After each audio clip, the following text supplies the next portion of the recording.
Split 3 is here, and it's safe to say it's had a pretty huge impact on the meta. Tanks are back on the menu, but 90% of champions and win rates have all tanked pretty damn hard, especially so for Cassante, who along with Corki and Tristana have already had a small round of hotfix buffs, and Amumu has already been nerfed. So let's jump into the top lane then, and in the S2 we have Camille, Dr. Mundo, Gwen, Kennen, Mordekaiser, Poppy, Shen, Volibear and Zac. Lots of bruisers and fighters have fallen down the tiers this patch, with champions like Aatrox, Darius, Fiora and Set all moving down from S to A. Tanky picks like Cho'Gath and Malphite have had some more success so far, but overall the strongest tanks that have seen the biggest improvements are Mundo, Shen and Poppy. Camille remains as one of the best top lane picks you can play though for yet another patch and another split after being an insanely consistent pick all year. A lot of her trickier matchups got hit hard this patch, and she's fantastic at taking out tanks due to the true damage on her Q. She isolates and eliminates enemy carries in seconds and has no problem snowballing incredibly hard when she gets a lead. If you're not sure what to build on Camille, then head to our website and check out her champion page, where you can see all the strongest items and runes to take and import them straight into your client with just one click.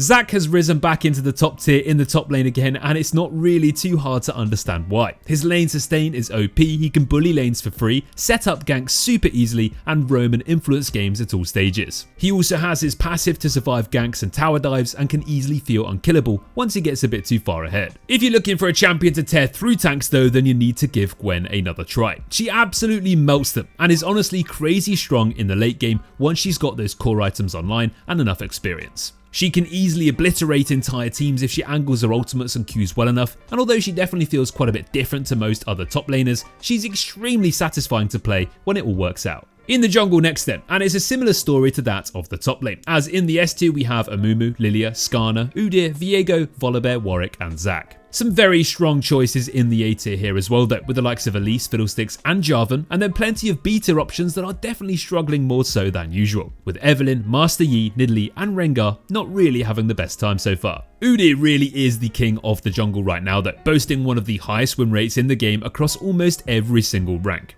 He clears extremely quickly, melts through objectives and becomes so hard to deal with once he gets far ahead. He's crazy tanky, deals surprisingly high damage and just runs around at the speed of light, taking every single thing off the map without really being too punishable. Lilia is back in the S tier again after a brief stay in the A tier, and if you've played any league in recent patches, you'll already know just how scary a good Lilia can be. Again, like Udyr, she tears through camps in no time at all, and with all of her movement speed and damage, she becomes way too difficult to get hold of. So if you enjoyed Lilia a few patches ago, it's time to main her again.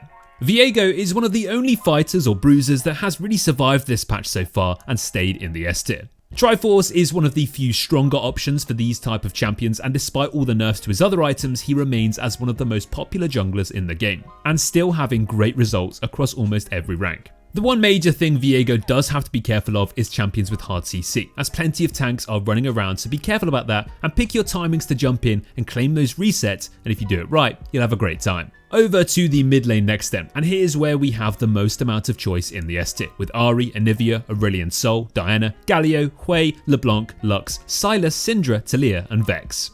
Late game monsters like Cassiopeia and Kassadin have also seen a rise this patch, as they sit comfortably in the A tier. But assassins have really fallen down so far this patch, with champions like Kiana, Talon and Zed all struggling a lot more so far. Syndra has been proving much more popular in recent patches, and now she's finally come back now as a serious contender to main this split 3. She's all about those main power spikes around level 6 and 9 and upgrading her abilities with her passive splinters to the point where she just seriously hurts. Combine this with Storm Surge's insane burst potential and you'll quickly see why she's such a good option to go for. Her lane phase is less risky now and her scaling is more consistent, so it really does feel like a great time to play her again. Diana is also a real threat in the mid lane again, with the new Lichbane and Storm Surge combo looking to be some of the strongest AP options at the moment. She has a ton of early kill threat, but also scales really well with her ability to engage and set up fights around objectives. If she gets ahead, she one-shots entire teams, and if she gets behind, she's still super useful with the engage. Aurelion Sol though is just a bit absurd. Now that games are a little less bursty and generally the mid lane is a less risky place with assassins falling off the face of the earth, scaling powerhouses like Aurelion Sol are just instantly so much better. He's got some absolutely mental AoE damage, and that upgraded ultimate in the late game can easily be enough to carry any fight and win any game.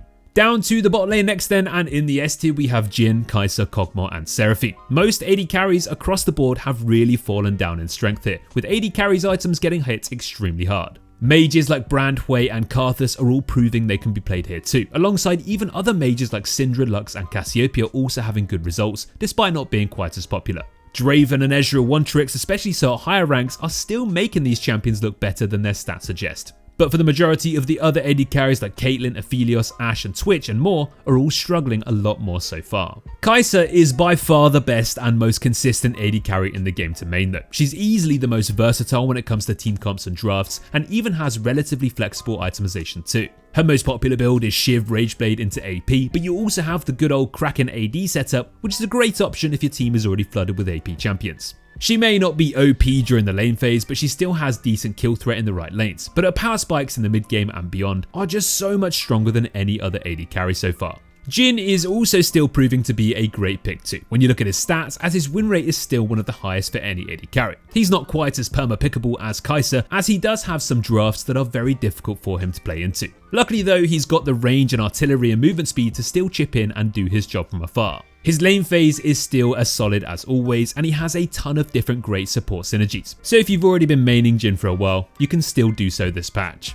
Kog'Maw might be a bit more situational than these other two AD carries we've just mentioned, but when you get him in the perfect draft, he might just be the best AD carry in the game you can play. He's the ultimate tank shredding, scaling hyper carry monster, and with a Lulu by his side, he can easily demolish entire teams without really having too much trouble. Assassins and high bursty champions are much less frequent now, so the main thing to look out for is aggressive lane opponents or heavy reliable CC that can shut you down. But if there's nothing like that in your champion select, lock in Kog'Maw and enjoy the LP. Finally, let's have a look at support then, and in the S tier we have Janna, Lulu, Nami, Poppy and Senna. Now the meta didn't really have as much change here as other roles, as it's looking fairly similar so far to last patch. However, there's definitely a bigger divide than usual between the lower tiers, with a ton of B tier champions not being quite as strong as they have been recently. As you get to higher ranks, picks like Rel and Pyke are still incredibly popular and very strong, but not quite as OP at the majority of other ranks.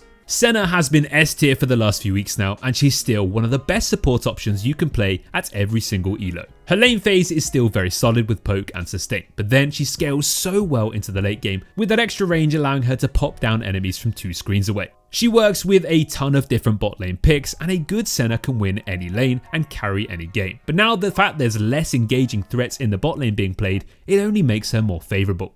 Poppy survives the major item changes as well so far this patch, and is still proving to be a great threat in the bot lane. She's had a fantastic few months really, with her ability to dominate lanes, kill carries in seconds with her reliable CC, and roam and gank around the map at the same time. She has great engage, she has fantastic peel, and when you really think about it, as long as you aren't super far behind, she just brings a ton to the table. Nami has also been a great choice in the last few patches, and still looks like a top support to play in this split. Now people are playing more and more weird and wonderful picks in the bot lane as AD carries have got weaker. Nami only becomes a better choice because she genuinely works so well with literally anything they pick, whether it's AD or AP. Her ease burst alongside her sustain and CC make her the perfect versatile support pick to main that you can literally play into any team comp you see. So if you've been maining the fish already recently, keep calm and keep bubbling. Well, that brings us to the end of our patch 1419 tier list video, all about how the meta is shaping up so far. Don't forget to download our desktop app to keep up to date with the best builds and runes as the meta evolves, and head to our tier list on our website to make sure you're always informed of who to play, who to ban, and who to watch out for. Thanks everyone for watching, and we'll see you next time. Take care.